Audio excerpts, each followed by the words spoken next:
ये भी तो देखें। हाय दादा, तो नोला कहाँ है?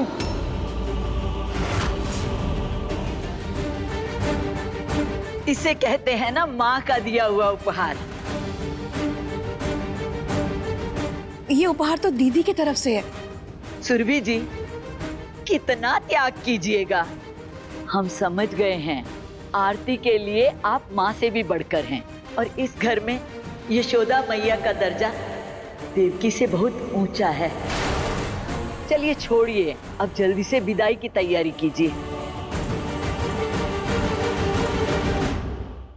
दीदी नहीं छुटकी, आज नहीं।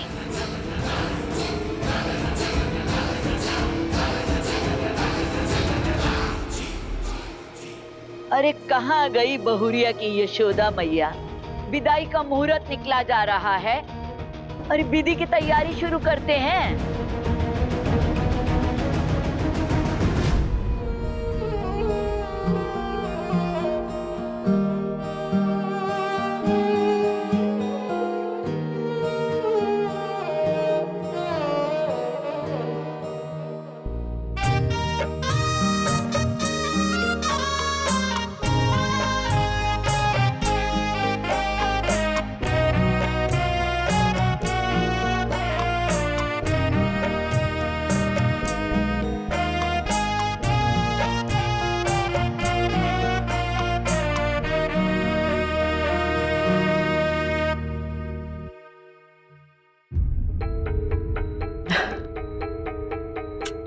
छोटी माँ, लोग कहते हैं बेटी की विदाई में माँ से गले लगे बिना अधूरे रह जाते, पर मुझे देखिए ऐसे समय में भी माँ से गले मिलने का सुख नहीं मिल पा रहा। मैं ऐसा नहीं सोचते बेटा, दीदी ने कलेजे पे पत्थर रखा है तुम्हारे सुख के लिए, और हम सब है ना, तो खुशी खुशी जाओ।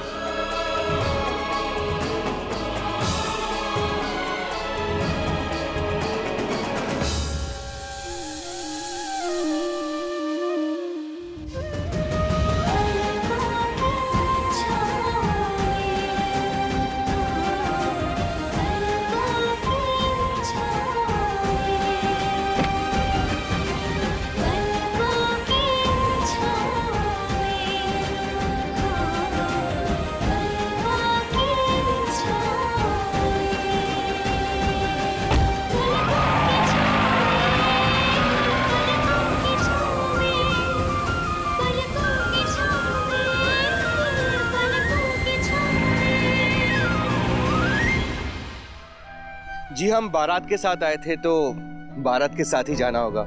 सोच रहे थे कि सुमन को भी अपने साथ ही लिए जाते हैं। नहीं नहीं, सुमन कहीं नहीं जाएगी। क्या हुआ माँ, अगर सुमन कुछ दिन यहीं रहेगी तो क्या हो जाएगा? और वैसे भी हम दोनों को साथ में स्टडी करनी है। आपको तो पता है कि मेडिकल की तैयारी हम दोनों साथ ही में कर रहे हैं, और अभी हॉस्टल भी बंद है। भाई साहब, सुमन को रहने दीजिए ना कुछ और दिन, इनकी पढ़ाई भी हो जाएगी और हमें भी अच्छा लगेगा। जी ठीक है, कुछ ही दिनों की तो बात है, और शिखर तो आने ही वाला है, तो सुमन उसी के साथ वापस आ जाएगी।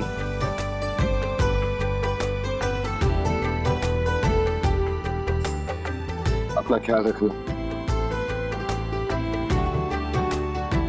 नमस्ते।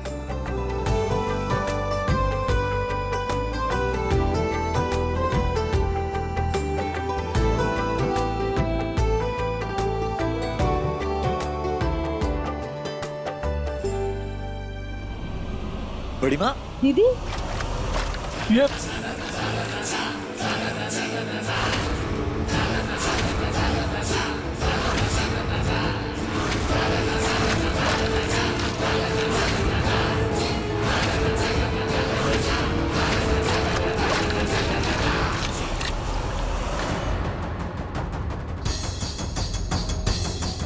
ये सब क्या है?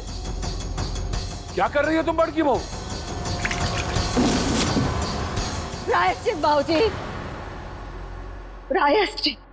आज समझ में आया हमको कि विधवा का सती होना ही सही था। और आज हमको ये बात सिखाया छोटकी ने।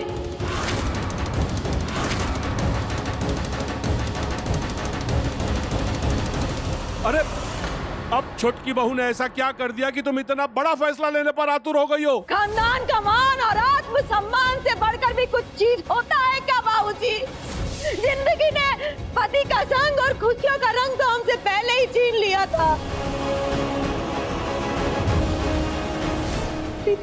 तिनका कर बेटी की खुशियों में हम अपनी खुशी ढूंढ लिया करते थे, पर छोटकी ने हमसे आज वो सब कुछ छीन लिया। खुद को यशोदा बनाते बनाते बड़ी चालाकी से हमें बेटी भी नहीं रहने दिया। छोटकी ने बेटी की नजरों में ही छोटा बना दिया, हमको कुचल के रख दिया, हमारे आत्मसम्मान को भी सबके सामने।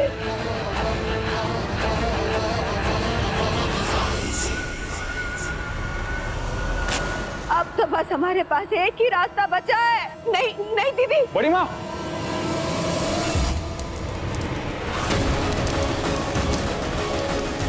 बड़ी माँ,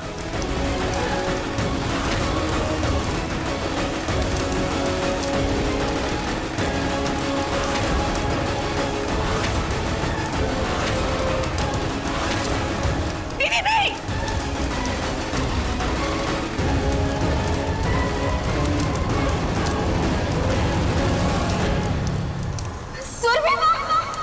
छोड़ो रे, हटो, दूर हटो हमसे। दीदी दीदी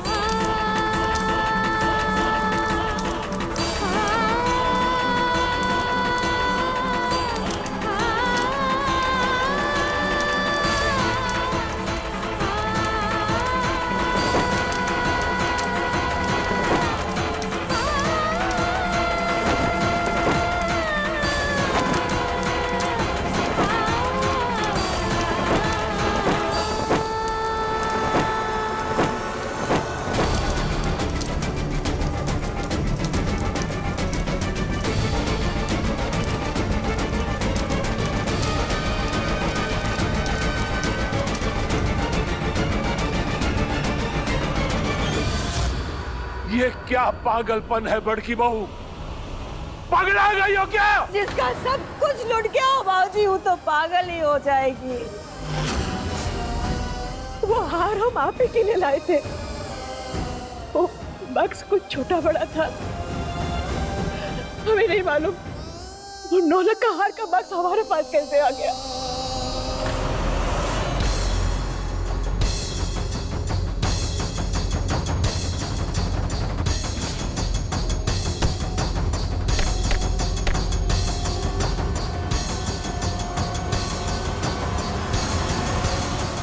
गलती तो हुई है दीदी। ये गलती नहीं, सोची समझी साजिश थी हमको छोटा दिखाने के लिए।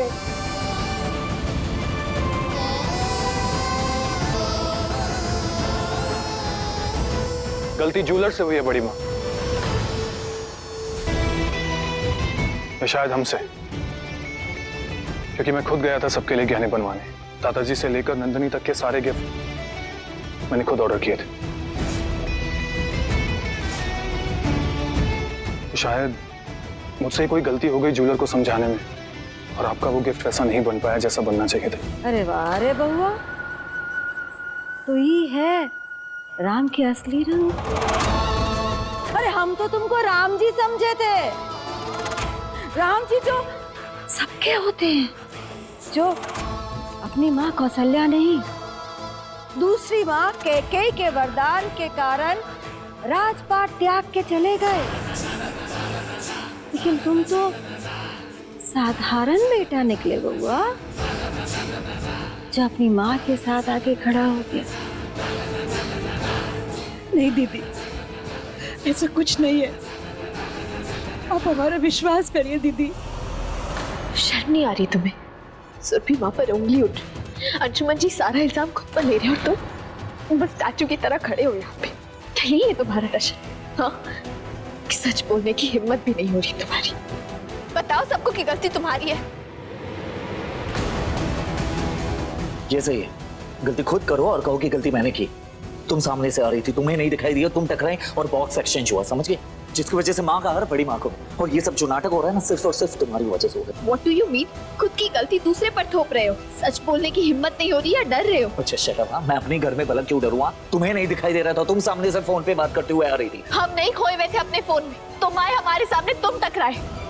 अब अपनी गलती मानो और सबको सच बताओ। अरे सच ही तो कह रहा हूँ, गलती मेरी नहीं तुम्हारी है। तुम सामने से आ रही थी, तुम टकराई थी मुझसे। तुम आए हमारी गलती है। तुम दोनों चुप। हाँ तो बउआ, कहा कहे थे तुम? बड़ी माँ, बड़ी अजीब सी किस्मत है ये लड़की की।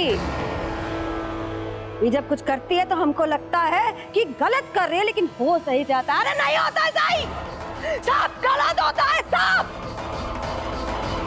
अरे जिसके जन्मते ही माँ का साया छिन जाए, उसके कदम मनहूस होते हैं, मनहूस। और ये घर में मनहूसियत के लिए कोई जगह नहीं है।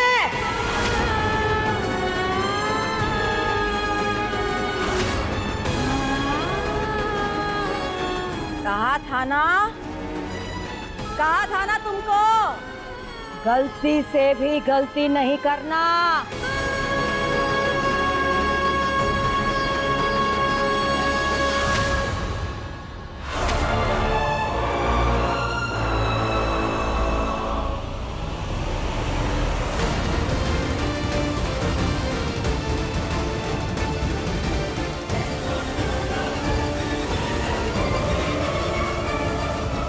बड़ी माँ,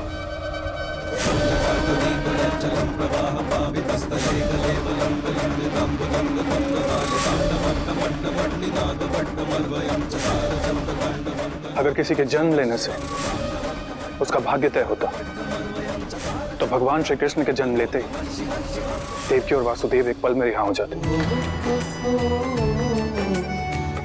उन्हें कंस के निधन तक का इंतजार नहीं करना पड़ता। यही सुनाया था ना अपनी कथा में बड़ी माँ। और हम ये बात बार बार क्यों भूल जाते हैं कि उस बिगड़ते हुए रिश्ते को इसी ने तो बचाया है, वरना इसे क्या मिलता है ये सब करके। और अगर ये ऐसा ना भी करती तो इसका क्या बिगड़ जाता। और राय बहादुर खानदान में क्या मेहमान के साथ इस तरह पेश आते हैं?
बेटा, सुल्तानगंज के पास किशनगंज में जो 11 एकड़ जमीन है ना तुम्हारे और नंदन के नाम, वो आरती के नाम करवा दो। ये उसके पेपर्स हैं। दीदी की ओर से यही उपहार रहेगा आरती के लिए। तुम रजिस्ट्री ऑफिस चले जाओ, नंदन को भी वहीं बुला लेना। जी माँ। डोंट वरी भाई, हम सब हैंडल कर लेंगे। आप बस हमें उसका नंबर सेंड कर दीजिए। हाँ भाई, हम अभी पराठे वाली गली की तरफ ही जा रहे हैं। बस वो हैकर हमारा काम कर दे। ओके भाई।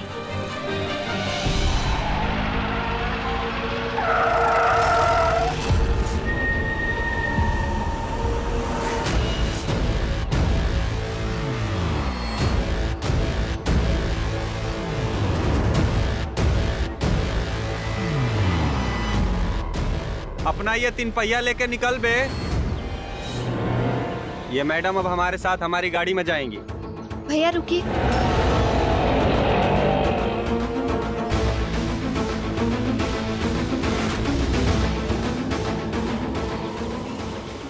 हम आपके लिए चॉकलेट लाए हैं, हमारी चॉकलेट रानी बन जाइए ना। मिर्च फ्लेवर वाला चाटा कैसा लगा? हाँ,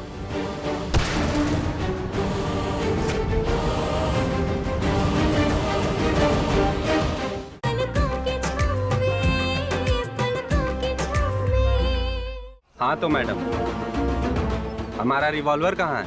वो तो तुम्हें नहीं मिल सकता। अच्छा, बड़ी हिम्मत आ गई आप में। कल तो बड़ा रिवॉल्वर लेकर रिवॉल्वर रानी बन रही थी। हम आपके लिए चॉकलेट लाए हैं, हमारी चॉकलेट रानी बन जाइए ना।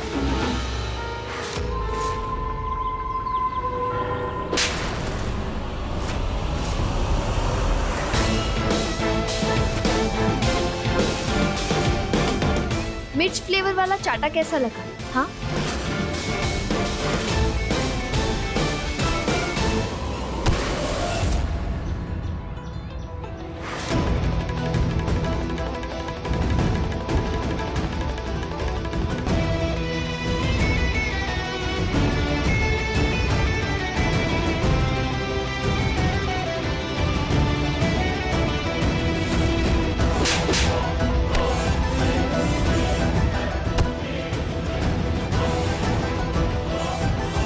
तू कौन है बे? इसका यार? तेरी सिर्फ शक्ल नहीं, जुबान भी गंदी है। ससुरे, अकड़ दिखाता है। ये ना गेस्ट है हमारी, और गेस्ट का मतलब होता है मेहमान, और मेहमान भगवान के समान होता है, और भगवान पे हाथ नहीं उठाते, के सामने सर झुकाते हैं। अब बता क्या करूं इन हाथों का?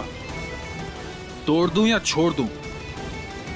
मुझे माफ कर दीजिए, गलती हो गया, अगली बार से नहीं करूंगा, प्लीज मुझे माफ कर दीजिए।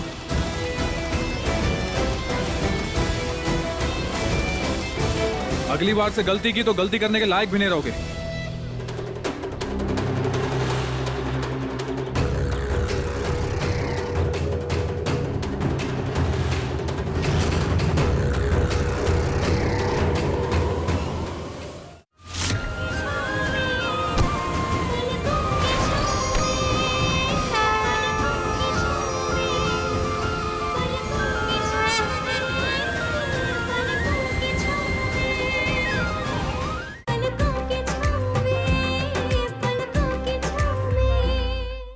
तुम ठीक हो? जी अंशुमन जी, हम ठीक हैं। वो दरअसल बिग बी, आपने तो मुझे रजिस्ट्री ऑफिस बुलाया था ना, फिर आप यहाँ क्या कर रहे हैं? नंदन, तुम सुमन को लेकर घर जाओ, रजिस्ट्री ऑफिस का काम मैं देख लूंगा। ठीक है बिग बी, पर ये यहाँ क्या कर रही है? ज्यादा इंक्वायरी मत करो नंदन, तुम इनको घर लेके जाओ, मैं रजिस्ट्री ऑफिस का काम खत्म करके आता हूँ।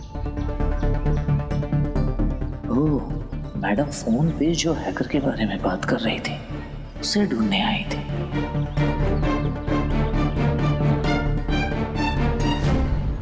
चले, कार वहां खड़ी है मेरी। मिस हैकर,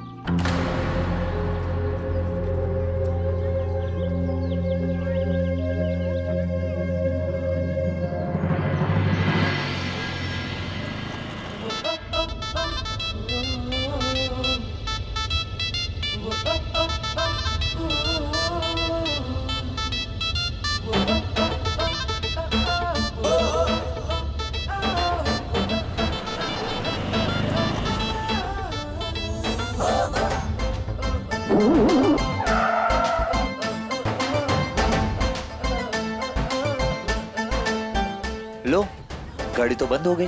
फिर से जब तुम बैठती हो तभी होता है।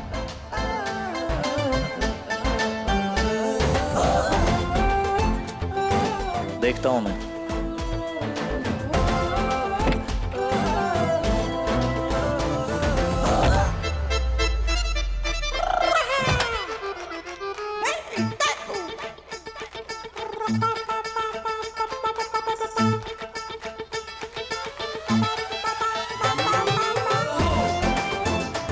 गाड़ी तो बंद हो गई है, अब तो कोई जीनियस मैकेनिक ही इस गाड़ी को ठीक कर सकता है, अब वरना घर तक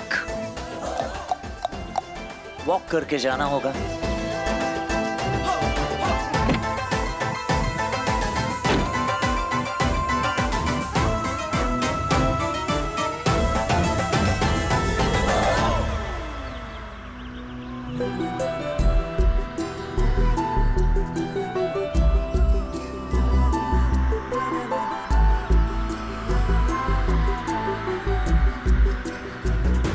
ठीक नहीं करोगी कार?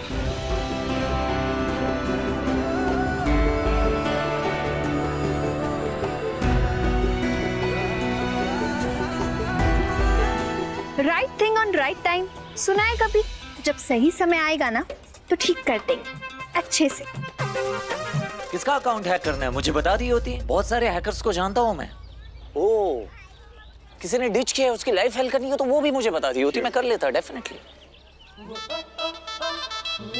किसी की लाइफ हेल्प करने के लिए ना हम अकेले ही काफी, हमें किसी की जरूरत नहीं है, समझे? Okay, now I got it. किसी पर बिल आया ना तुम्हारा, उसका पर्सनल इंफॉर्मेशन निकालने की कोशिश कर रही हूँ। है कौन वो बेचारा बदकिस्मत यार? तुम। मैं? हाँ हाँ, तुम ही हो बदकिस्मत। और हमारा जो दिल है ना वो तुम पर आ भी गया है, और हमें तुम्हारी पर्सनल इंफॉर्मेशन निकालने में ना बड़ा इंटरेस्ट है। और हमें बस इतना पता करना है कि ये जो टच क्यों कर रही हो? फिर से गर्म हो गया। कितने बार बुखार आता है तुम्हें यार?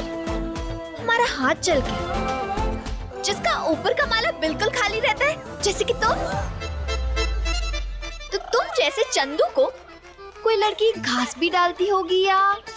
हमें तो नहीं लगता। एक मिनट हाँ? नंदन नाम है मेरा, ठीक है? लोग मुझे सर जी कह के बुलाते हैं, थोड़ा सा रिस्पेक्ट से बात करो, ठीक है? चंदू। ओहो, लेकिन चंदू को नंदू कर देने से कैरेक्टर तो नहीं बदलता, सेम ही रहता है। अरे क्या कर? ये तो गर्म हो गया है, बिल्कुल तुम्हारी तरह। देखो, इसमें से ना धुआं भी निकल रहा है, जैसे तुम्हारे सर से निकल रहा है। इसमें ना पानी डालना पड़ेगा। अच्छा, पानी? हाँ, so just wait and watch.